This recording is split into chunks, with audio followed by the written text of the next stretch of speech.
Slave is washing by the river. Master's wife steps out of the shadows. Then this happened.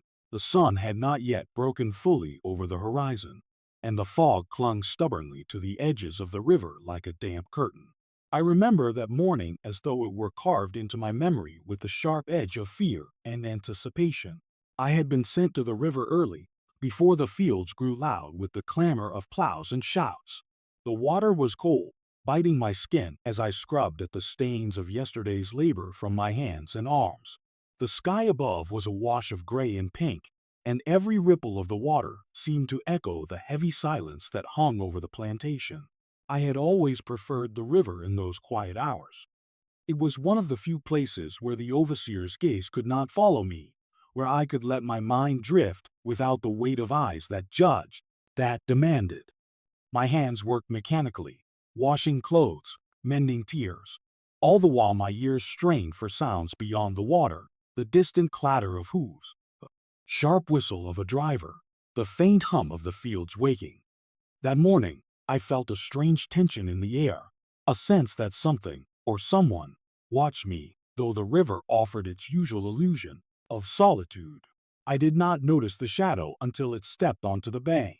It was soft at first, blending with the mist, a dark silhouette against the dawn. Then, a voice, low and hesitant, broke the rhythm of the river. "Good morning," it said. I looked up sharply. There she was, Mrs. Linton, the master's wife. I had seen her often, but only from a distance, her white dress brushing against the edge of the garden or the veranda steps, her hands always poised, always perfect. Up close, she was smaller, fragile almost, with wide, pale eyes that seemed to flicker between curiosity and fear. I froze. My heart thudded in my chest like a hammer against a bell. It was forbidden for her to come to the quarters, to approach the river where the slaves labored. And yet, there she was, stepping closer, the morning light glinting off her bonnet.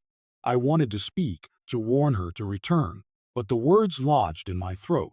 I didn't mean to startle you," she whispered, hands gripping the edges of her dress. There was a tremor in her voice, not the careful, measured tone she used around the house. Something about it made the hair on my arms rise. I just, I wanted to see the river. It is quieter here. I nodded slowly, unsure what else to do. I continued my work, scrubbing the rough fabric, but my mind raced. What was she doing here? The plantation had rules that bent around her whims, yet the rules were iron for the rest of us. The river was supposed to be our place of labor, not a promenade for the master's wife. Yet, she did not seem to demand, did not scold. She only watched, her gaze drifting from the flowing water to the distant tree line. "You work hard," she said after a moment, almost to herself. "Every day, from dawn until dusk." I don't. I don't know how you manage it all." Her words were simple, but the weight behind them struck me. No one had ever spoken to me like that before, not with acknowledgement, not with anything resembling understanding. I swallowed, unsure whether to answer. "It is what we must do, ma'am," I said finally. The words felt clumsy, inadequate, but the tone of my voice betrayed nothing of the flood of thoughts behind them. She nodded, a small, sad smile playing at her lips. "I often feel trapped," she admitted. "Even here, in this house, I am bound by things I cannot speak aloud." She glanced toward the riverbank, then back at me. "You have a freedom I will never know." I wanted to correct her, to remind her that freedom is not yours because the river flows past you, or because your labor is assigned. It is taken from us by hands far stronger than ours. But the words stuck in my throat. Perhaps it was fear, or perhaps it was understanding. There was no judgment in her eyes, only a raw, trembling human truth. We stood there for some time in silence. I could hear the faint call of a heron somewhere upstream, the whisper of the wind moving through the trees, the river lapping softly at the shore. My hands, still wet and soapy, rested on the worn fabric of the clothes I had been washing.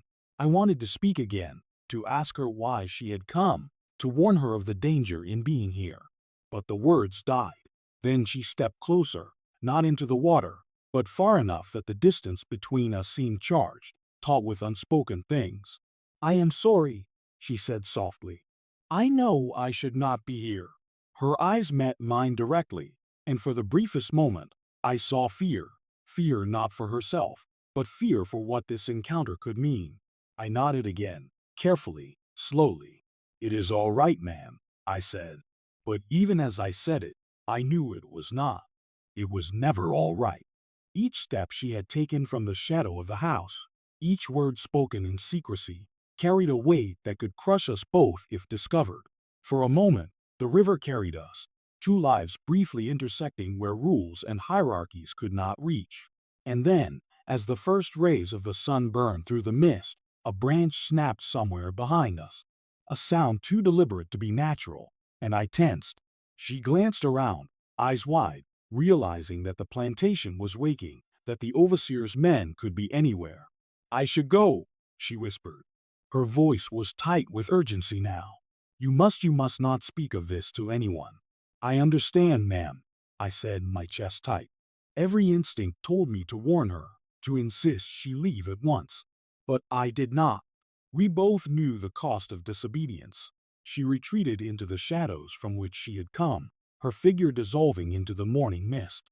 I remained by the river, hands dripping with cold water, heart pounding, mind racing with the danger that had just brushed past me. The river flowed on, indifferent, carrying with it the weight of our secrets. That day, and every day after, I thought of her steps, of her voice, of the tremor that betrayed the humanity beneath the silk and lace. And I knew that something had shifted, though I could not yet name it. The river had witnessed more than my labor that morning. It had witnessed a crack in the world as we knew it, a moment where fear and truth coexisted, and neither of us could look away. The days that followed felt heavy, as if the air itself had thickened with the memory of that morning. The river remained the same, winding through the edges of the plantation, whispering over stones and roots, yet it held a weight it had never carried before. Each time I approached the water, my hands instinctively hesitated over the soap and the fabric, and my eyes scanned the tree line, half expecting her to step out from the shadows again. I worked as always, rising before the sun and walking the dirt paths that led to the fields. The overseer's shouts, the crack of the whip, the rhythmic swing of scythes, all of it was unchanged, yet my mind could not settle. I found myself remembering the tremor in her voice, the small, almost imperceptible hesitation of her step, the way her eyes had lingered on me not with command, not with curiosity, but with something fragile and human. It was a Tuesday morning when I first saw her again. I had been sent to fetch water from the well behind the main house, a task usually done in the quiet before the household awoke. The sun was still low, painting the sky with streaks of orange and pale blue. I carried the heavy bucket, the rope rough against my hands, and felt the weight not only of the water, but of the anticipation I could not escape. She was there before me, standing near the edge of the garden, her figure half hidden by the tall hollyhocks. I froze, bucket in hand, heart hammering as if it might betray me. She did not call out, did not approach. She only watched, her eyes soft but intent.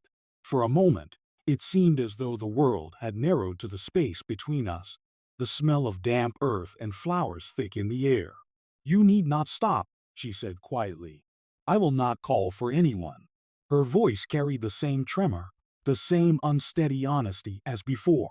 I lowered the bucket slightly, careful to avoid spilling, careful not to break the fragile thread of trust that hung between us. I thank you, ma'am, I murmured. Words were clumsy, insufficient. I did not know what to say to her, what could bridge the gap between the life she led and the life I endured. And yet, I sensed a need in her, a loneliness that mirrored, in some small way, my own. She stepped closer, careful, deliberate, but her eyes darted to the house, to the veranda, as though the walls themselves might spy on us. Do you ever think there is more than this? She asked, voice barely audible, almost swallowed by the breeze. I thought of my hands, raw and calloused, of the fields that stretched under the burning sun, of the overseer's wrath, and of my father, my mother, and the long line of people who had lived and died under the same rules. More than this, I echoed carefully, measuring each word. Yes, freedom or choice. Anything beyond labor and command, she said, her eyes glinting with unshed tears. Sometimes I imagine it. Sometimes I think it is possible, if only for a moment. Her words struck me harder than any whip could. She spoke of longing, of confinement, of a world beyond the walls that caged her in luxury, a world that mirrored, in the smallest way, the chains I bore daily. But the fear beneath them was palpable. She knew the consequences if anyone learned of her presence here, if anyone guessed that she sought conversation beyond her station, that she sought acknowledgement of what she could not openly name. You must not speak of this, I said softly, the words carrying the weight of both warning and compassion. She nodded, almost imperceptibly, and we stood there in the dawn, two lives intersecting briefly, each aware of the danger in proximity, each understanding that trust was the most fragile commodity between us. Over the following weeks, she came quietly, always at the edge of the garden or near the river, sometimes with no words at all. I continued my labor, washing, scrubbing, mending, while she observed, her gaze always attentive, sometimes lingering on the patterns of the river, sometimes on the lines of my hands and the movements of my body. We shared nothing of the household, nothing of the master or the overseer, nothing of the other slaves. Our world was contained, narrow and tense, bound by unspoken rules and the sharp edge of fear. It was during one of these silent mornings that I first realized the danger was not abstract. The overseer had begun to notice the slight irregularities, the missing time, the hesitant steps of the household. One evening, as I returned from the fields, I overheard him speaking in the barn, voice low but urgent. I swear, someone's been wandering near the house at odd hours. Keep watch. If I catch anyone near the river or the gardens, there'll be punishment. My chest tightened, a cold weight settling over me. I thought of her, standing so vulnerably near the river, and of the weeks of cautious trust we had built. Everything could collapse in a single moment if the overseer discovered her presence or my silence. The next morning, she arrived as usual, but there was a tension in her step, a shadow in her eyes. I think someone suspects, she said softly. The words trembled in the air, delicate and dangerous. We must be careful. I understand, I whispered. I wanted to tell her to go, to retreat into the safety of the house, but I could not. Something in her vulnerability, something in the fear that mirrored my own, held me silent. We continued as before, the river flowing between us, carrying with it the risk of discovery with every ripple. One afternoon, the sky darkened with storm clouds, and the wind carried the scent of rain. I was at the river, hands wet and cold, when I noticed movement at the tree line, a figure watching us, shrouded in shadow. My heart leapt into my throat. I could not yet see clearly, but the presence was unmistakable. I glanced at her, and her eyes met mine, wide and terrified. Quickly, she whispered, pointing toward a small copse of trees. Hide! Someone is there. We ducked behind the thick brush, the rain beginning to fall in heavy sheets, soaking our clothes, plastering hair to our foreheads. The river roared beside us, louder now, drowning out our breath and the distant footsteps. I pressed myself against the earth, hands muddy and slippery, and watched as the figure passed by the edge of the river, oblivious to our hiding place. When the danger finally moved on, we remained in silence, soaked to the bone, hearts still pounding, adrenaline coiling tight in our chests. The storm raged around us, lightning splitting the sky, thunder rolling through the hills. For a moment, it felt as though the world had contracted to that small patch of earth, that river, that fragile trust between us. You must leave now, I said, finally breaking the silence. My voice was sharp, urgent, trembling. It is too dangerous. She hesitated, glancing back toward the river, toward the brush, toward the storm-lashed horizon. I know, she whispered, but I cannot help it. I cannot stop coming. And there it was again, the impossible truth that bound us, fragile and perilous. We were connected by circumstance, by the quiet acknowledgement of humanity, yet separated by the immense walls of the world around us. Each meeting, each word, Each glance carried risk beyond imagining. Yet neither of us could fully turn away. The rain continued, washing over the river and the trees, masking our retreat, as though nature itself had chosen to shield us from detection. But even as we moved back toward the house and the safety of the garden shadows, I knew that the danger was growing, that the overseer's suspicion was a blade swinging ever closer. And I knew, deep in the marrow of my bones, that something was coming, something that would change the fragile pattern of our mornings by the river forever. The weeks that followed the storm felt heavier than any labor I had endured in the fields. The air was thick with heat and the smell of wet earth, and every step toward the river carried a weight that had nothing to do with the water or the work. I found myself glancing over my shoulder constantly, ears straining for the slightest hint of footsteps or raised voices. The overseer's shadow had grown long in my mind, even when he was nowhere in sight. She returned as she always did, moving quietly along the riverbank, but there was a hesitation in her movements now, a cautiousness that mirrored my own. The fear we had both tried to push aside was becoming tangible, pressing against our chests with every glance, every whisper. That morning, the river was calm, deceptively so, but even in its placid surface, I sensed the tension coiled beneath. I heard him speaking again. She whispered, stepping closer to where I scrubbed the clothes, her voice almost lost to the soft murmur of the water. The overseer. He grows suspicious. I fear it will not be long before he discovers something. I nodded, hands busy, but trembling slightly. We must be careful, I said. The words felt hollow, insufficient, yet they were all I could offer.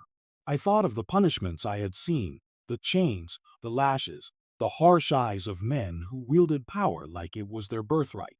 If he discovered her, if he discovered us, there would be consequences I could not bear to imagine. We continued in silence for some moments, the river carrying the sound of our anxious breaths.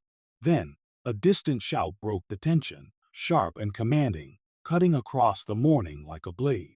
I froze, my hands slipping in the suds. She stiffened, her eyes wide with alarm.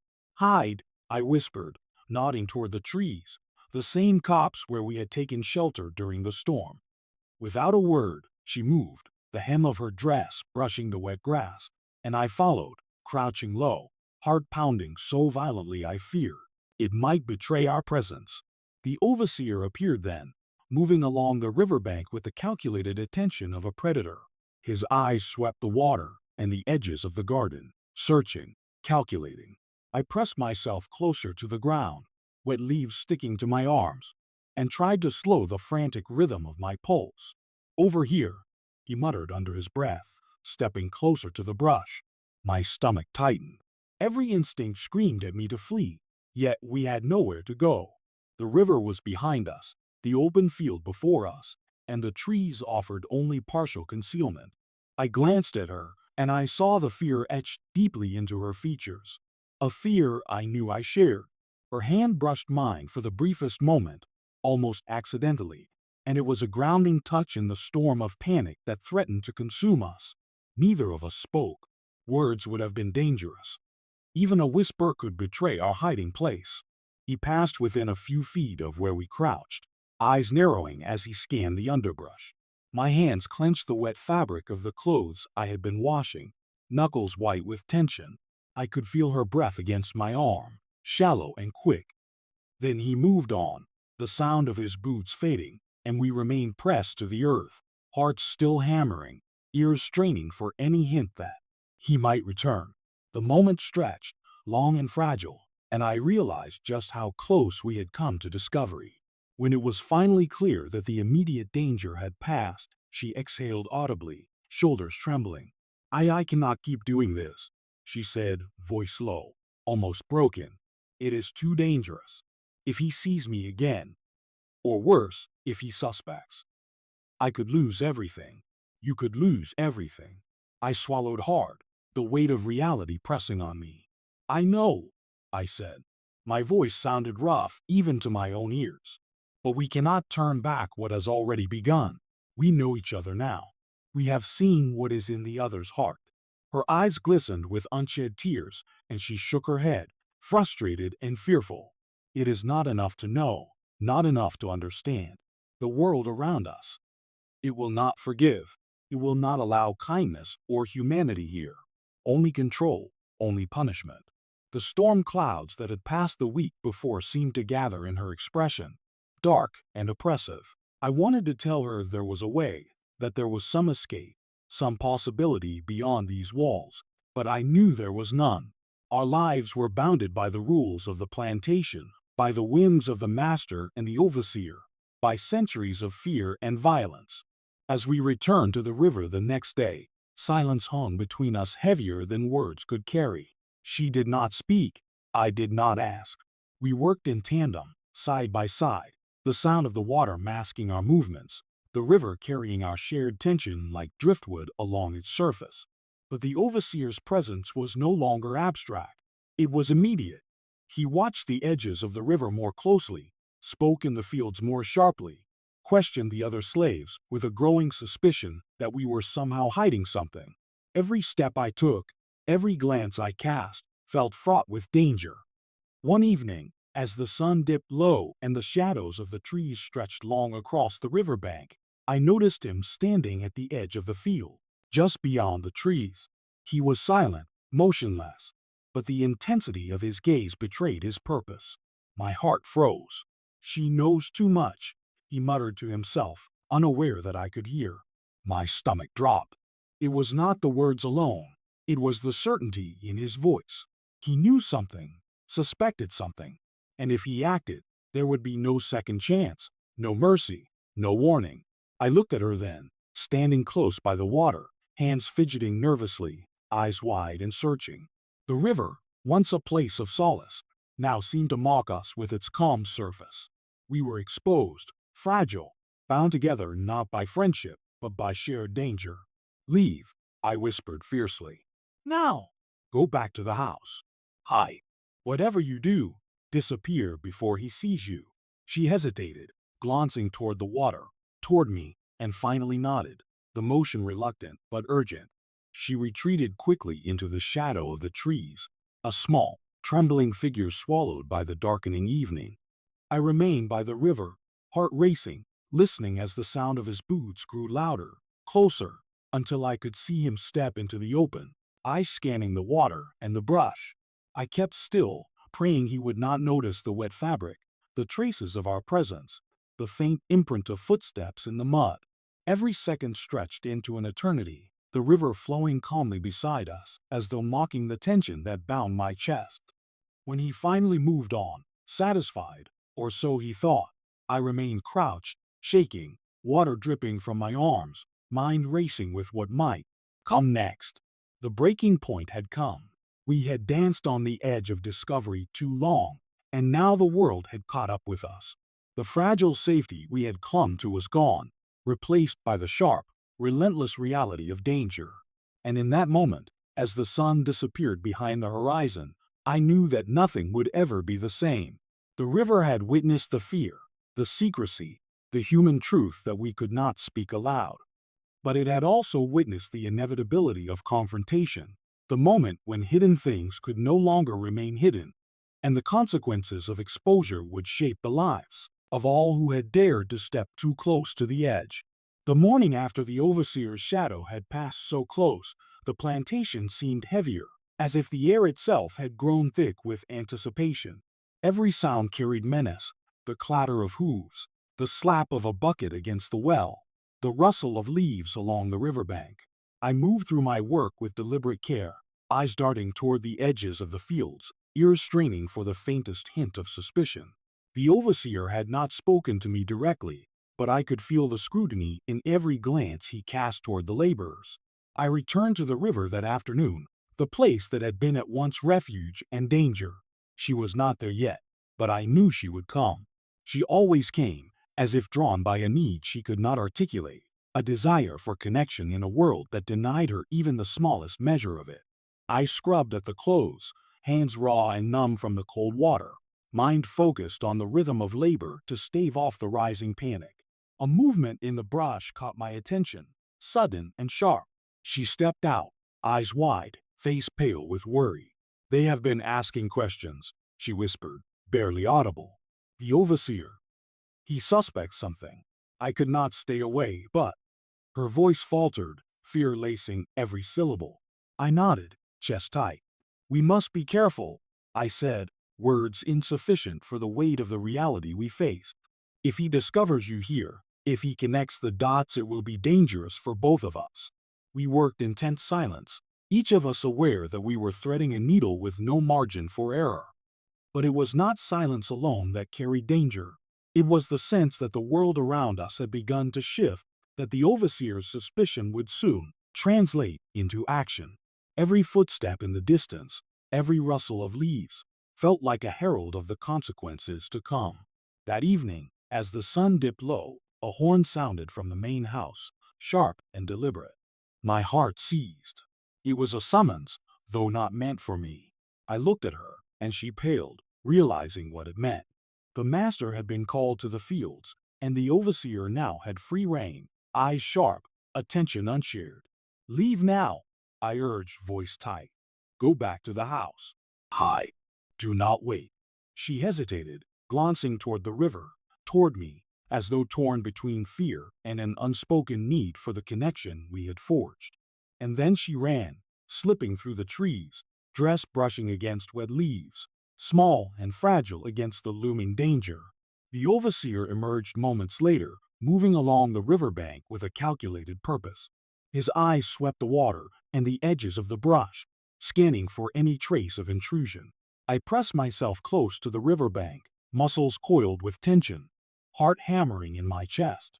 He paused, narrowed his eyes, and for a moment, I thought we were discovered. But then he muttered to himself and moved on, boots slapping against the dirt, the sound fading only gradually. I exhaled slowly, but relief was fleeting. The overseer's suspicion had been piqued. It would not remain dormant for long. I knew that he would investigate, interrogate, and punish, guided by the certainty that anyone who deviated from the expected order must be hiding something. 2 days later, the consequence I had feared arrived. I was summoned to the main house, a summons I could not refuse. The master's presence was intimidating, his expression carefully neutral, but the overseer stood beside him, eyes sharp, jaw tight. The accusation was not direct at first. Questions, carefully worded, probing, hinting at negligence or misbehavior, probing the edges of my truth. I answered as carefully as I could, voice steady despite the fear tightening in my chest. Each word had to be precise, measured, truthful enough to satisfy, but not revealing the secret of her presence at the river. Sweat pricked my brow, hands trembling slightly, but I kept my composure. The master finally waved a hand, satisfied, or perhaps indifferent, and I was dismissed, but the overseer's eyes lingered, a silent threat that promised retribution if my answers were found lacking. That night, I returned to the river under the cover of darkness. She was waiting, eyes wide, face pale, hands clasped tightly. They questioned you? She asked, voice trembling. Yes, I said, keeping it brief. And I told the truth, but not the full truth. We must be more careful now. They will not stop until they find the cracks. Her lips pressed together, the weight of the situation pressing down on her as it did on me. I never meant for this, she whispered. I thought I could come here without causing danger. But now it is only more peril. I shook my head slowly. It is not just your fault. We are caught in something larger than us, something we cannot control. But we can control what we do next. We must act with caution, or the consequences will be unbearable. The river flowed quietly beside us, indifferent to the human tension it carried. I looked at her, fragile and fearful, and understood fully the danger of the path we had walked together. Our connection, however human, however honest, had become a target. The overseer's suspicion had escalated into action, and the consequences were no longer abstract. They were real, imminent, and inescapable. Over the next few days, the plantation became a place of quiet terror. The overseer's presence was constant, his gaze piercing, his questions subtle but persistent.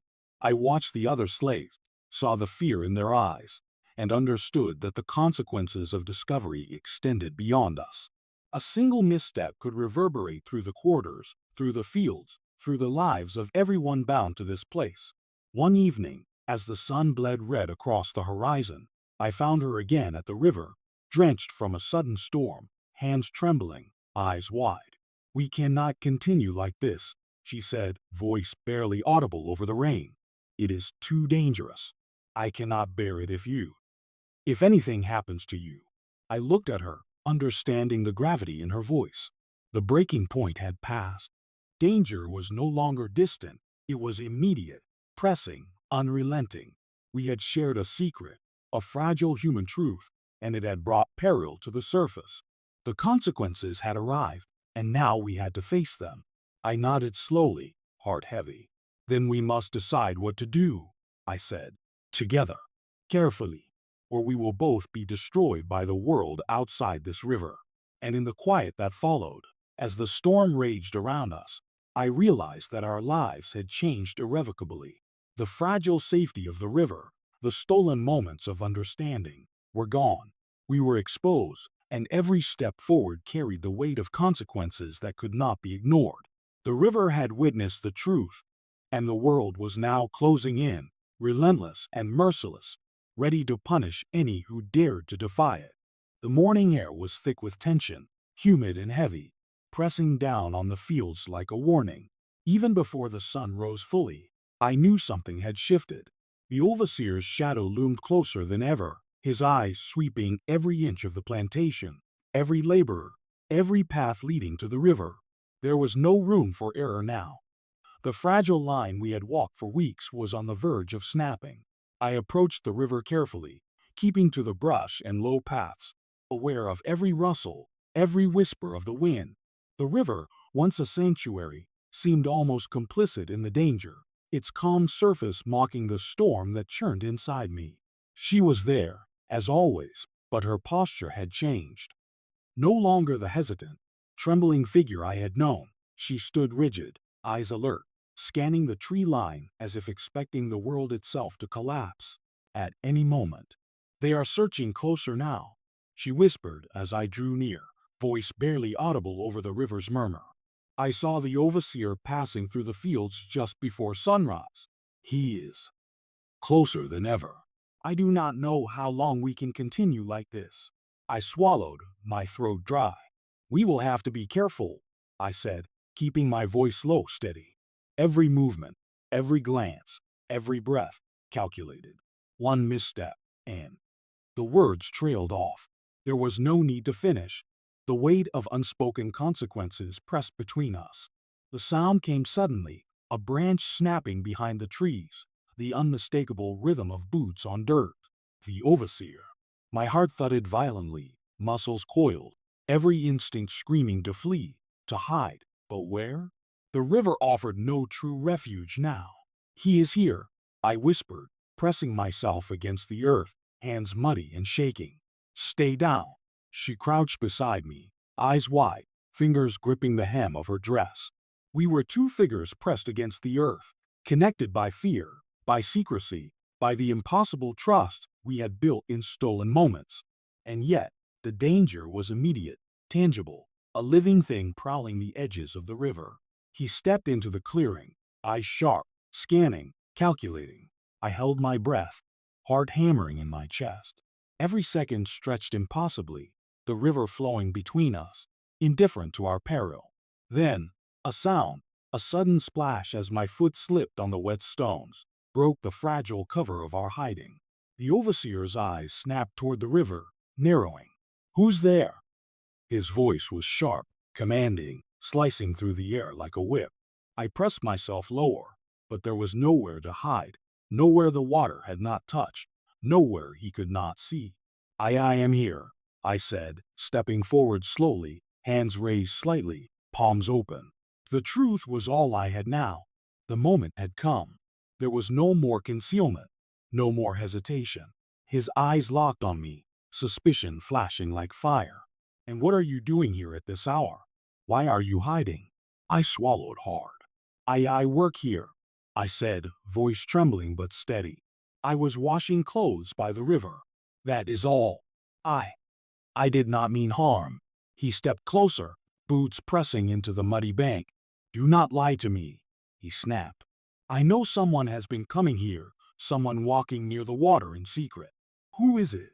I shook my head, knowing that revealing her presence could destroy everything, not just for her, but for me as well. I cannot say," I whispered. The words were heavy with the weight of loyalty, fear, and the fragile humanity that connected us both. A rustle behind us drew our attention. She stepped forward, deliberately, eyes meeting mine briefly before turning toward him. "It is me," she said, voice trembling but firm. "I came here. I. I did not harm anyone. I only wanted to understand, to see." The overseer's eyes blazed with fury. "You here? At the river? Do you know what you have risked? Do you know the consequences?" She swallowed, her hands clasped tightly, but did not retreat. There was fear in her eyes, yes, but also resolve, a fragile courage that surprised even me. "I know," she said softly. "I know it was wrong in the eyes of the rules, but I did not do it to harm. I, I wanted only to see the truth of life beyond these walls, the humanity of those who live here every day." The overseer's face darkened, a shadow passing over the rigid set of his features. He glanced between us, suspicion mingling with confusion, anger, and finally something I had not expected, hesitation. "You both risked everything," he said, voice low now, almost cautious. "Everything could have been lost. Do you understand that?" "Yes," I said, voice firm despite the trembling in my chest. "We understand, and we accept the risk. But we ask only for understanding, nothing more." She nodded beside me, trembling but resolute. The moment hung between us like a fragile thread, a suspended truth that could break under the weight of fear. And then, slowly, the overseer turned, his gaze lingering on each of us, the tension in his posture a living thing. "Be gone," he said finally. "Return to your duties. Speak to no one of this. If I hear another word." His voice trailed, but the threat was clear. He did not lash out, did not punish, but the danger remained, sharp and tangible, a knife hovering above our heads. We remained silent, heads bowed, until his boots finally faded into the distance. The river flowed past, calm and unjudging, carrying with it the echoes of our fear, our defiance, our fragile courage. When we finally allowed ourselves to breathe, I looked at her, the tension in her shoulders slowly easing, tears glistening on her cheeks. "You could have been harmed," I whispered, voice trembling. "I cannot." Words failed me. The weight of relief, fear, and shared humanity pressed down in a way I could barely bear. "I know," she whispered. "And I am grateful. I could not help it. I had to come. I had to see what it was like to exist outside the cage of rules I cannot name." We stood there for a long moment, silent, the river flowing between us as if holding our secret in its currents. The danger had not vanished, the consequences had not been erased, but the moment of truth had arrived. We had faced it together, not with defiance or rebellion, but with honesty, with the fragile courage of two people bound by circumstance yet reaching for something human in a world that denied it. And in that quiet, suspended moment, I realized something profound. Fear could not erase truth. Danger could not erase courage. And even within the confines of the plantation, even under the watchful eyes of power and suspicion, the smallest act of honesty, the smallest acknowledgement of humanity, could create a space where connection, however fragile, could exist. We left the river that evening changed, not safe, not free, but aware of the fragile power of truth. The overseer would continue to watch. The plantation would continue its relentless rhythms. But we had seen each other as human beings, fully and unflinchingly, and that knowledge, that shared understanding, could never be taken away. The days after that morning at the river felt different, though the plantation itself remained unchanged. The sun rose and fell over the fields, the overseer's whistle pierced the air, and the horses pawed at the dirt paths as if nothing had shifted at all. Yet everything had shifted. Every glance, every movement, every whispered thought carried the memory of that moment, the truth we had shared, and the danger we had narrowly survived. I returned to the river often, as I always had, but it was no longer just a place of labor or fleeting escape. It had become a repository of memory, of fragile courage, of the quiet defiance that lives in small, human acts. I would scrub the clothes, rinse the fabric in the flowing water, and watch the sunlight dance across the surface, thinking of her, the master's wife, so fragile and careful, yet capable of the smallest act of bravery. She did not come as often after the confrontation, and I understood why. The overseer's suspicion had not vanished, and the risk of discovery lingered like a storm cloud waiting to break. But sometimes, when the mist settled over the river in the early hours, I could imagine her presence there beside me, quiet, watching, understanding without words. That imagination was enough, sometimes, to carry me through the long, relentless hours of labor. The master remained largely unaware, absorbed in his own routines and concerns, oblivious to the currents of fear and courage flowing quietly through his household. The overseer continued his watch, sharp-eyed and unyielding, yet there was a shift, subtle but real. He had glimpsed something, something he could not entirely name, and for a brief, fleeting moment, even he hesitated. I thought often of that morning, the confrontation, the trembling honesty in her voice, the weight of our shared risk. There was no romanticism in it, no physical transgression, only the human truth that we had acknowledged each other, had dared to meet across the impossible divides of our world. That acknowledgement, small and fragile though it was, had changed us both. The plantation carried on, and life pressed forward in its relentless rhythm. But I knew now that moments of courage and truth could exist, even here, even under oppression.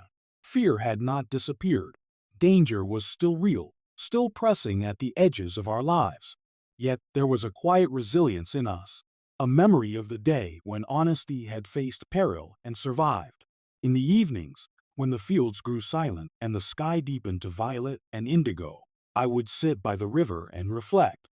I thought of those who had come before me, whose voices were silenced, whose courage had gone unrecognized, and I understood that what we had shared, she and I, was a thread in a larger tapestry of human endurance, fragile yet persistent. I never saw her at the river again after that final summer. Life in the house and the fields continued, the routines relentless, the rules unyielding. And yet, in my memory, she remained there, a witness to my labor, a companion in silence, a symbol that even in the darkest places, humanity could be recognized, honored, and preserved. Time passed, as it always does, and the plantation carried on in its rhythm of work and control. But whenever I see the river, flowing quietly over stones and roots, reflecting the sky and the light, I remember. I remember her steps, the tremor in her voice, the fragile courage that had bridged a world of fear and hierarchy. And I remember that, even in the shadow of oppression, there are moments when truth and humanity can rise, however briefly, against the weight of a world built to deny them. I have carried that river with me all my life. It is not the water itself that lingers, nor the early morning mist, nor the scent of wet earth and grass. It is the memory of the fragile connection between two people who dared, for a brief moment, to see each other fully, without pretense, without the armor demanded by their roles. That memory is a quiet rebellion, a testament to the resilience of the human spirit, and a reminder that even under the harshest rule, we can recognize one another's truth. And in that truth, I have found a measure of peace, though the world outside the river remains unchanged. The overseer, the master, the plantation, all of it endures, but the knowledge that we bore witness to each other, that we acknowledged the fragile humanity we shared, cannot be taken away. That morning, that confrontation, that river, it remains, etched into my memory, a quiet sanctuary, a witness to courage, honesty, and the unyielding persistence of the human heart.